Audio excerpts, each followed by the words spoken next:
بسم الله الرحمن الرحيم. قال النبي صلى الله عليه وسلم: طلب العلم فريضة على كل مسلم ومسلمة. وقال النبي صلى الله عليه وسلم: اطلبوا العلم ولو كان بالصين.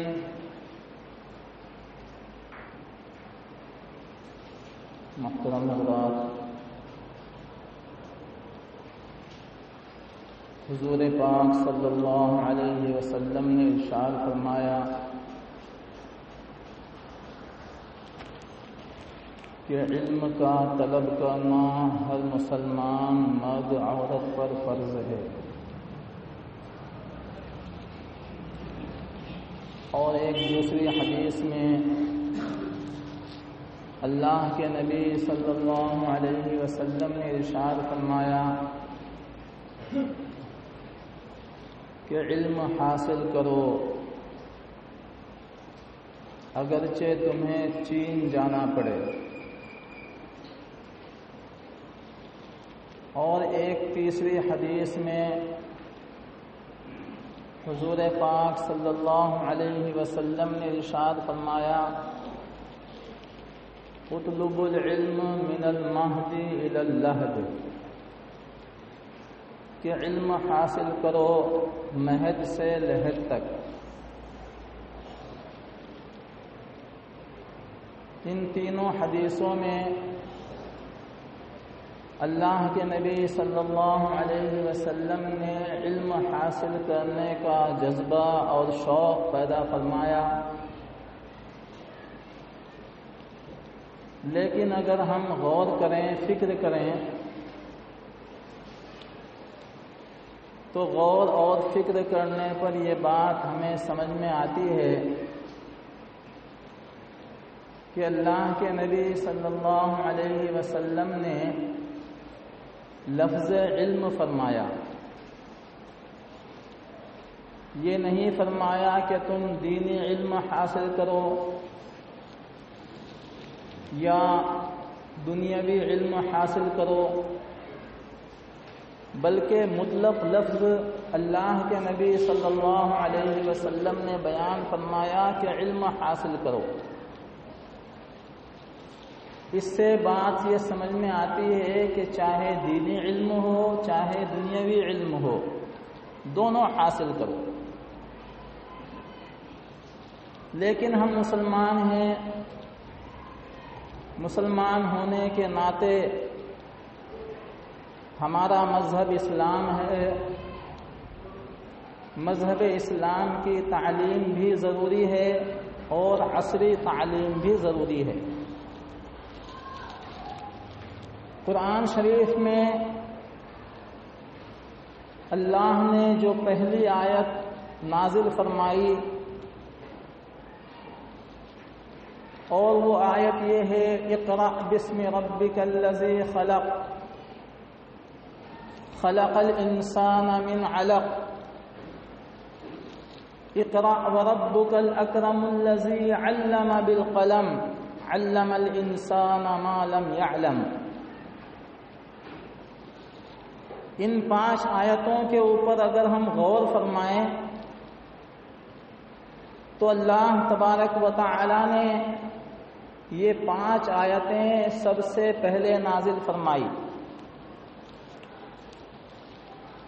اور غور کرنے سے ہمیں معلوم ہوتا ہے کہ ان آیتوں کے اندر اللہ تبارک و تعالی نے نہ تو توحید کا تذکرہ فرمایا، یہ نہیں کہا کہ مجھ کو مانو، مجھ کو ایک مانو،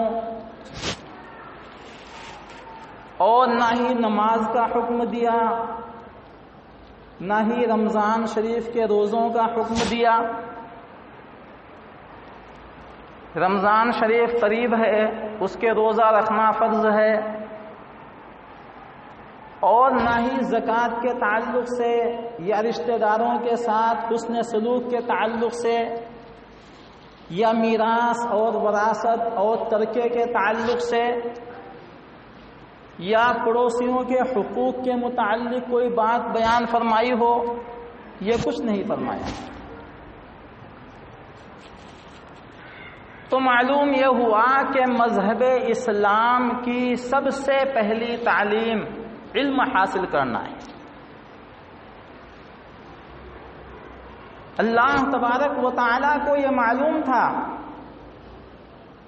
کہ جب میرا بندہ علم حاصل کرے گا تو اس کی سمجھ میں وحدانیت بھی آئے گی، یعنی اللہ کو ایک ماننا ہے۔ اور جب میرا بندہ علم حاصل کرے گا تو اس کی سمجھ میں نماز پڑھنا بھی آئے گا، اور جب میرا بندہ علم حاصل کرے گا تو اس کی سمجھ میں رمضان کیا ہوتا ہے، روزہ کیا ہوتا ہے، اس کے مسائل کیا ہوتے ہیں وہ بھی سمجھ میں آ جائیں گے۔ اور جب بندہ علم حاصل کرے گا تو والدین کے حقوق کیا ہوتے ہیں، پڑوسیوں کے حقوق کیا ہوتے ہیں، دوستوں کے حقوق، بیوی بچوں کے حقوق یا عورتوں کے متعلق اپنے شوہروں کے حقوق کیا ہوتے ہیں، وہ تمام کی تمام چیزیں علم حاصل کرنے کے اندر آ جائیں۔ اس لیے اللہ تبارک و تعالی نے جو بنیاد رکھی، اس کی کتاب کا نزول فرمایا، اور اس کتاب کے نزول میں سب سے پہلی بات جو بیان فرمائی وہ یہ بیان فرمائی اقرا، کہ پڑھو، علم حاصل کرو۔ حضور پاک صلی اللہ علیہ وسلم کی عمر مبارک 40 برس ہو گئی، لیکن ابھی تک یہ معلوم نہیں کہ نماز کو کیسے پڑھا جائے، روزے کو کیسے رکھا جائے۔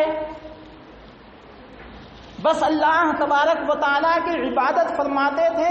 جناب نبی پاک صلی اللہ علیہ وسلم 40 سال کی عمر میں غار حرا میں تشریف لے گئے۔ غار حرا کے اندر عجیب واقعہ پیش آیا کہ ایک فرشتہ آیا اور فرشتے نے آ کر کے حضور پاک صلی اللہ علیہ وسلم کو اپنے سینے سے لگایا اور دبایا اور یہ فرمایا اقرا، پڑھ۔ حضور پاک صلی اللہ علیہ وسلم نے ارشاد فرمایا ما انا بقارئ، میں تو ان پڑھ ہوں، مجھے پڑھنا نہیں آتا، میں کیسے پڑھ سکتا ہوں۔ جناب نبی پاک صلی اللہ علیہ وسلم کو پھر حکم دیا گیا اقرا، پڑھو۔ تو اللہ کے نبی صلی اللہ علیہ وسلم نے سوچا کہ یہ آدمی اور یہ شخصیت مجھے پڑھنے کے لیے کہہ رہی ہے، تو ان کی بات سمجھ میں آئی کہ جیسے یہ پڑھیں گے ویسے ہی میں پڑھوں۔ حضرت جبریل علیہ الصلاۃ والسلام نے بولا اقرا بسم ربک الذی خلق، تو حضور پاک صلی اللہ علیہ وسلم نے بھی پڑھنا شروع کر دیا اقرا بسم ربک الذی خلق۔ مطلب کیا ہے کہ پڑھ اپنے رب کے نام سے جس نے تجھ کو پیدا کیا، علم حاصل کر اس کے نام سے کہ جس نے تجھ کو دنیا کے اندر بھیجا۔ اور سب سے پہلا مقصد علم حاصل کرنا ہے۔ جب علم آئے گا تبھی تو انسان کو سجدہ کرنا آئے گا، جب علم آئے گا تبھی تو انسان کو جھکنا آئے گا، جب علم آئے گا تبھی تو انسان کو تحیات میں بیٹھنا آئے گا۔ روزہ رکھنا، زکوٰۃ دینا، حج کرنا، یہ تمام کی تمام باتیں کب سمجھ میں آئیں گی؟ یہ اس وقت سمجھ میں آئیں گی جب وہ انسان علم سیکھے گا۔ تو اس مذہب اسلام کی بنیاد جو پڑی ہے وہ علم کے اوپر پڑی۔ حالانکہ احکام دوسرے بھی تھے، ہمارے اور آپ کے سامنے ہیں احکام سارے کے سارے، پورا قرآن شریف، پوری احادیث مبارکہ، اس قرآن شریف کے اندر احکام پھیلے ہوئے ہیں۔ ان صحاح ستہ کے اندر بخاری شریف ہو، مسلم شریف ہو، ترمذی شریف ہو، ابو داؤد شریف ہو، نسائی شریف ہو، یہ احادیث کی کتابوں کو صحاح ستہ کہا جاتا ہے، اور یہ کتابیں ساری کی ساری عالمیت کے کورس کے اندر پڑھائی جاتی ہیں۔ ان تمام کتابوں کے اندر اور پورے قرآن شریف کے اندر علم پھیلا ہوا ہے، احکام پھیلے ہوئے ہیں، لیکن قرآن کا سب سے پہلا حکم اور قرآن کا سب سے پہلا لفظ جو نازل ہو رہا ہے وہ یہ نازل ہو رہا ہے کہ اقرا۔ تو سمجھ میں بات آ گئی کہ انسان جب پیدا ہوا تو پیدا ہونے کے بعد اس کا مقصد یہ ہے کہ وہ پڑھنا سیکھے اور وہ علم حاصل کرے۔ جب وہ علم حاصل کرے گا تو اس کو ساری چیزیں معلوم ہوتی چلی جائے گی۔ ماں کی گود کے اندر ہے بچہ، ماں اس کو سکھا رہی ہے، 4 سال کا بچہ ہو جاتا ہے، مکتب کیا جاتا ہے، مکتب کے اندر یہ 5 آیتیں سب سے پہلے بچے کی زبان کے اوپر چڑھائی جاتی ہیں اور اس بچے سے بلوایا جاتا ہے کہ بیٹا پڑھو، اقرا بسم ربک الذی خلق، پڑھو اس کے نام سے کہ جس نے تم کو پیدا کیا،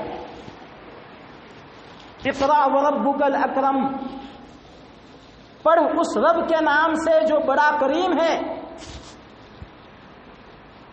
علم بالقلم، کہ جس نے علم سکھایا قلم کے ذریعے سے، علم الانسان ما لم یعلم، اور انسان کو وہ تمام کی تمام چیزیں سکھائی کہ جو وہ نہیں جانتا تھا۔ انسان کو کیا معلوم، وہ تو بالکل جاہل تھا، لیکن دنیا میں آنے کے بعد اسلام کی سب سے پہلی تعلیم، قرآن کی سب سے پہلی تعلیم یہ ہے کہ انسان کو پڑھنا آ جائے۔ یہ اور بات ہے کہ وہ دینی علوم حاصل کرے، چاہے وہ عصری علوم حاصل کرے، لیکن قرآن کے اندر غور و فکر کرنے سے معلوم ہوتا ہے کہ سائنس بھی قرآن سے کے ذریعے سے حاصل ہوتا ہے، اور جغرافیہ اور دیگر سائنسی علوم اور دیگر دنیاوی علوم، یہ تمام کے تمام علوم اللہ تبارک و تعالی نے قرآن کے اندر رکھے۔ آپ قرآن پڑھتے ہیں، قرآن کے اندر کئی جگہ یہ لفظ آتا ہے لعلکم تتفکرون، لعلکم تعقلون۔ اس کا مطلب کیا ہے؟ اس کا مطلب یہی ہے تم غور و فکر نہیں کرتے۔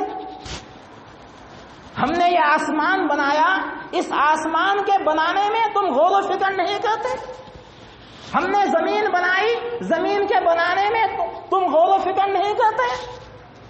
سمندر کو پیدا کیا، تمہاری باڈی کو، تمہارے جسم کو بنایا، اور جسم کو بھی بہترین انداز سے پیدا کیا۔ قرآن شریف میں اللہ نے فرمایا لقد خلقنا الانسان فی احسن تقویم، کہ ہم نے انسان کو بہترین سانچے کے اندر ڈالا، اور حقیقت بھی یہی ہے کہ انسان کو بہترین سانچے کے اندر ڈالا گیا ہے۔ انسان کے علاوہ دیگر جو مخلوقات ہیں ان کے ذریعے سے اور ان کے تعلق سے، ان کے متعلق اللہ تبارک و تعالیٰ نے یہ نہیں فرمایا کہ ہم نے ان کو بہترین سانچے کے اندر ڈالا ہے۔ اللہ نے بیل بنایا، بھینس بنائی، بکری بنائی، سانپ کو پیدا کیا، بچھو کو پیدا کیا، اور یہ تمام کے تمام مخلوقات 18,000 مخلوقات کو پیدا کیا، لیکن ان کے تعلق سے نہیں بیان فرمایا کہ ہم نے ان کو اچھے سانچے کے اندر ڈالا۔ انسان کے تعلق سے بیان فرمایا لقد خلقنا الانسان فی احسن تقویم، کہ ہم نے انسان کو بہترین انداز سے ڈالا۔ کیا آپ کو معلوم ہے کہ وہ بہترین انداز کیا ہے؟ وہ بہترین انداز یہ ہے کہ آنکھیں جہاں پر فٹ کرنا تھا وہاں پر آنکھوں کو فٹ کیا گیا۔ اگر آنکھوں کو پیروں کی جانب فٹ کر دیا جاتا، اگر آنکھوں کو پیٹ کے اندر لگا دیا جاتا تو تمام کے تمام لوگ اعتراض کرتے کہ دیکھو آنکھیں اس انسان کی پیٹ کے اندر ہیں، اور آج اگر کوئی ایسا بچہ پیدا ہو جاتا ہے کہ جس کو ایک آنکھ ہوتی ہے، دو آنکھیں نہیں ہوتی، یا اس کی آنکھ چھاتی کے اوپر ہوتی ہے، تو تمام کے تمام لوگ اس کو عجوبے کی نظر سے دیکھتے ہیں اور تعجب کرتے ہیں۔ سارے کے سارے لوگ، دنیا بھر کے لوگ دیکھنے کے لیے آتے ہیں کہ فلاں عورت نے ایسے بچے کو جنم دیا ہے کہ جس کی ایک آنکھ پیٹ کے اوپر موجود ہے، یا فلاں بندے کو اور فلاں بندی نے ایسے بچے کو جنم دیا ہے کہ جس کی آنکھ جو ہے وہ پیشانی کے اوپر ہے، تو وہ ایک عجوبہ ہو جاتا ہے۔ اس لیے اللہ تبارک و تعالیٰ نے غور و فکر کرنے کے لیے کہا۔ اللہ نے فرمایا لعلکم تتفکرون لعلکم تعقلون، کئی جگہ قرآن شریف کے اندر اللہ نے بیان فرمایا کہ تم غور و فکر کرو، اپنی باڈی کے اندر بھی غور و فکر کرو کہ کس طریقے سے اللہ تبارک و تعالیٰ نے آنکھ کی جگہ آنکھ بنائی، ناک کی جگہ ناک بنائی، پیشانی کی جگہ پیشانی بنائی، اور منہ کی جگہ منہ بنایا، پیروں کی جگہ پیر بنائے، کس انداز سے انسان ترتیب کے ساتھ چلتا ہے۔ اور جب وہ انسان زمین کے اوپر چلتا ہے تو کتنے بہترین انداز سے چلتا ہے، آنکھیں اس کے اوپر ہیں، اوپر سے ہی وہ دیکھنا شروع کر دیتا ہے، پورا نظارہ اس کے سامنے ہوتا ہے۔ کان بنائے کس انداز سے بنائے، کیا غور و فکر نہیں کیا جاتا؟ اس لیے اللہ تبارک و تعالیٰ فرماتے ہیں کہ تم اس پورے نظام کے اندر غور و فکر کرو، لعلکم تتفکرون۔ اور ایک آیت میں اللہ نے ارشاد فرمایا ان فی خلق السماوات والارض واختلاف اللیل والنہار لآیات لأولی الالباب، کہ بے شک ہم نے زمین کو پیدا کیا، ہم نے آسمان کو پیدا کیا، واختلاف اللیل والنہار، اور کبھی ہم رات کو لا رہے ہیں، کبھی ہم دن کو لا رہے ہیں، واختلاف اللیل والنہار یعنی رات آ رہی ہے اور رات کے بعد دن آ رہا ہے اور دن کے بعد پھر رات آ رہی ہے، لآیات لأولی الالباب، عقل مندوں کے لیے اس کے اندر نشانیاں ہیں۔ جو بے وقوف لوگ ہیں وہ سمجھتے نہیں، عقل مند سمجھتے ہیں کہ یہ خدائی قدرت کا نظام ہے، یہ اللہ تبارک و تعالیٰ کا نظام ہے کہ ہزارہا سال سے رات کے بعد دن اور دن کے بعد رات آ رہی ہے۔ لعلکم تتفکرون، اس کے اندر غور و فکر کرو، زمین کیسے بنائی غور و فکر کرو، آسمان کو کیسے بنایا غور و فکر کرو، اور اسی غور و فکر کا نام سائنس ہے۔ جب ہم لوگ یہ غور و فکر کریں گے تو ہمیں سائنسی علوم آ جائیں گے۔ آج لوگوں نے سائنسی علوم پڑھ کر کے کیا کیا چیزیں بنا دی ہیں، انہوں نے غور و فکر کیا، اور انہوں نے غور و فکر کرنے کے بعد ٹرینیں بنائی، غور و فکر کرنے کے بعد پلین بنائی، راکٹ بنائے، میزائل بنائے۔ یہ سارے کے ساری چیزیں اللہ تبارک و تعالیٰ نے بنائی، اور اللہ کی مخلوقات کے اندر جب غور و فکر ہوا تو انسانوں نے ان تمام چیزوں کو ایجاد کیا۔ زمین کے اوپر غور و فکر کیا تو زمین کے اندر دیکھا کہ اس کے اندر ہزاروں قسم کے خزانے موجود ہیں، یہ زمین چلنے کا بھی کام دیتی ہے، اس زمین کے اندر لوہا بھی ہے، اس زمین کے اندر سونا بھی ہے، اس زمین کے اندر چاندی بھی ہے، تانبا بھی ہے، ہر قسم کے معدنیات اس کے اندر اللہ تبارک و تعالیٰ نے بھر دیے ہیں۔ اور پھر جب بندے نے غور و فکر کیا تو قسم قسم کی ایجادات شروع فرما دی، اور وہ آج ایجادات ہمارے سامنے ہیں۔ تو یہ جو دنیاوی علوم ہم لوگ حاصل کرتے ہیں یہ بھی دین سے ہٹ کر نہیں ہے۔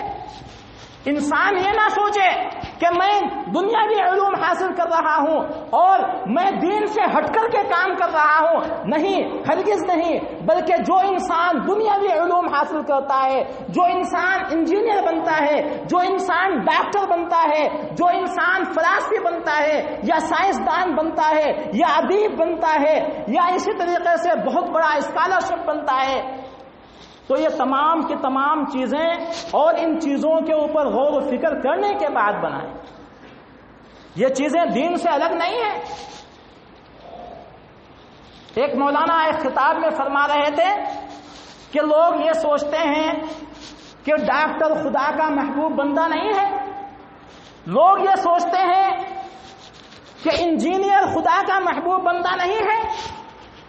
انہوں نے فرمایا کہ ایسی سوچ غلط ہے، یہ نہ سوچو، بلکہ ڈاکٹر بھی اللہ تبارک و تعالیٰ کا محبوب بندہ ہے۔ انسان کی باڈی کے اندر غور و فکر کرتا ہے، کون سی نس کہاں سے چلی ہے، کہاں جا رہی ہے، اور کون سی نس کا آپریشن کرنا ہے، اور آنکھوں کی نسیں ہیں، پیٹ کی نسیں ہیں، انگڑیاں ہیں، یہ تمام چیزوں کے اوپر ایک ڈاکٹر غور و فکر کر رہا ہے، اور غور و فکر کرنے کے بعد اللہ تبارک و تعالیٰ کی قدرت کا اظہار کرتا ہے اور یہ کہتا ہے اے اللہ تبارک و تعالیٰ تیری قدرت ہے، تو نے انسان کو کتنے اچھے انداز سے، بھلے انداز سے پیدا کیا ہے۔ ہم لوگ اس کے اندر غور و فکر کر رہے ہیں، اگر درد ہو جاتا ہے تو دوا دیتے ہیں، اور اگر کوئی اور پرابلم ہو جاتا ہے تو اس کا آپریشن کیا جاتا ہے، لیکن وہ ڈاکٹر جو ہے غور و فکر کرتا ہے، اور غور و فکر کرنے کے بعد جب وہ ڈاکٹر قدرت کو مان لیتا ہے، اللہ تبارک و تعالیٰ کی وحدانیت کو تسلیم کر لیتا ہے، تو مولانا فرماتے ہیں کہ وہ ڈاکٹر بھی اللہ کا محبوب بندہ ہے۔ محبوب بندہ صرف وہی نہیں ہے کہ جس کو کچھ بھی معلوم نہیں ہے، آتا ہے مسجد کے اندر، دو سجدے کرتا ہے، ایک رکوع کرتا ہے، اور سجدے کے اندر کیا پڑھا جاتا ہے، رکوع کے اندر کیا پڑھا جاتا ہے اس کو معلوم نہیں ہے۔ رمضان آتا ہے تو رمضان کے مسائل کیا ہیں، تراویح کے مسائل کیا ہیں، روزہ کن چیزوں سے ٹوٹ جاتا ہے، کن چیزوں سے روزہ فاسد ہو جاتا ہے، اس کو معلوم نہیں ہے، اور لوگ یہ سمجھتے ہیں کہ یہ روزے دار ہے، یہ اللہ تبارک و تعالیٰ کا محبوب بندہ ہے، یہ نمازی ہے، مسجد کے اندر آتا ہے، یہ اللہ کا محبوب بندہ ہے۔ نہیں میرے محترم بزرگوں دوستوں، نہیں، ہرگز ایسی بات نہیں، بلکہ وہ ڈاکٹر بھی اور وہ انجینئر، وہ فلاسفر جو خدا کی مخلوقات کے اندر غور و فکر کر رہے ہیں، وہ بھی اللہ تبارک و تعالیٰ کے محبوب بندے۔ اس لیے اللہ نے فرمایا اقرا، پڑھ اپنے رب کے نام سے، پہلے پڑھنا سکھایا۔ ہر مسلم مومن مسلمان بھائی کو چاہیے کہ سب سے پہلے خود تعلیم حاصل کرے، بچوں کو تعلیم حاصل کرنے کے اوپر لگائے، قرآن بھی پڑھائے، سائنسی علوم بھی پڑھائے، جغرافیہ بھی پڑھائے۔ کیا ہمیں یہ بات منظور نہیں ہے کہ ہم اپنے بچوں کو انجینئر نہ بنائیں؟ کیا ہمیں یہ بات منظور نہیں ہے کہ ہم اپنے بچوں کو فلاسفر اور اسی طریقے سے سائنسدان نہ بنائیں؟ کیا ہمیں یہ منظور نہیں ہے کہ ہم اپنے بچوں کو IPS آفیسر بنائیں؟ منظور ہونا چاہیے ہمیں یہ بات۔ ہمیں یہ تمام کی تمام چیزیں قرآن سے ملتی ہیں، حدیث سے ملتی ہیں، لیکن مسلمان آپسی نزاع کے اندر الجھا ہوا ہے۔ بس صبح ہوتی ہے لڑائی جھگڑے کا من اس کا کرتا ہے، اسی لیے فرمایا گیا فرقہ بندی ہے کہیں اور کہیں ذاتیں ہیں، کیا مسلمانوں میں پنپنے کی یہی باتیں ہیں۔ یہ حالت مسلمانوں کی۔ قرآن شریف کے اوپر تدبر کیا جائے، قرآن شریف کے اندر غور و فکر کیا جائے، اس کے ترجمے کو پڑھا جائے اور اس کی تفاسیر کو کھنگالا جائے، تب ہمیں معلوم ہوگا کہ اللہ تبارک و تعالیٰ کا محبوب بندہ کون ہے۔ جناب نبی پاک صلی اللہ علیہ وسلم کو ان تمام چیزوں کا علم تھا اور انہوں نے ان تمام چیزوں کا علم صحابہ کو سکھایا۔ ایک صحابی اللہ کے نبی صلی اللہ علیہ وسلم کے پاس آئے اور آ کر کے کہنے لگے اے اللہ کے نبی صلی اللہ علیہ وسلم، میں کوفی زبان سیکھنا چاہتا ہوں، کیونکہ ضرورت محسوس ہو رہی ہے، کوفی زبان سیکھنے کی ضرورت محسوس ہو رہی ہے۔ کوفہ کے اندر جو لوگ ہیں مسلمان ہیں، ان کو دین کا پیغام پہنچانا ہے، اور ان کو دین کی تعلیم دینا ہے، ضروری ہے کہ میں کوفہ زبان سیکھوں، تو جناب نبی پاک صلی اللہ علیہ وسلم نے منع نہیں فرمایا۔ یہ نہیں فرمایا کہ یہ غیر کی زبان ہے، اس کو مت سیکھو، تم صرف قرآن کو پڑھو، تم صرف عربی جانو اور تم صرف اردو سیکھو، یہ نہیں فرمایا اللہ کے نبی صلی اللہ علیہ وسلم نے، بلکہ صحابی سے فرمایا کہ ہاں بڑی خوشی کی بات ہے، تم کوفی زبان سیکھو۔ بہت سارے انبیاء کرام علیہ الصلوۃ والسلام عبرانی زبانیں جانتے تھے، بہت سارے انبیاء کرام علیہ الصلوۃ والسلام سریانی زبانیں جانتے تھے۔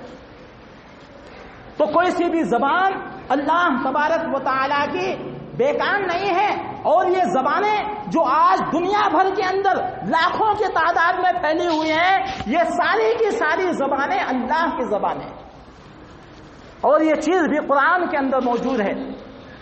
واختلاف السنتکم، تمہاری زبانوں کے اندر ہم نے اختلاف کیا۔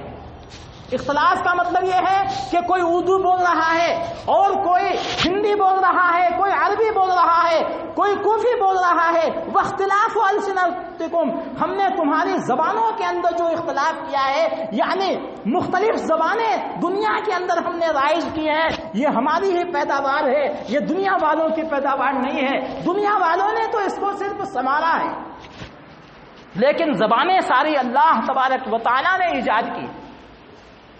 اس لیے اگر ہم انگریزی سیکھیں، اگر ہم انگلش سیکھیں تو اس کے اندر کوئی عیب نہیں ہے، لیکن ضرورت اس بات کی ہے کہ سب سے پہلی بنیادی جو تعلیم ہے اس کو ہمیں حاصل کرنا چاہیے، اس کے بعد ہم سینکڑوں زبانیں سیکھیں اور سینکڑوں لینگویج ہم حاصل کریں، اس کے اندر دعوت و تبلیغ کا کام کریں، ہمارے لیے جائز ہے۔ جناب نبی پاک صلی اللہ علیہ وسلم کی طرف سے اجازت ہے۔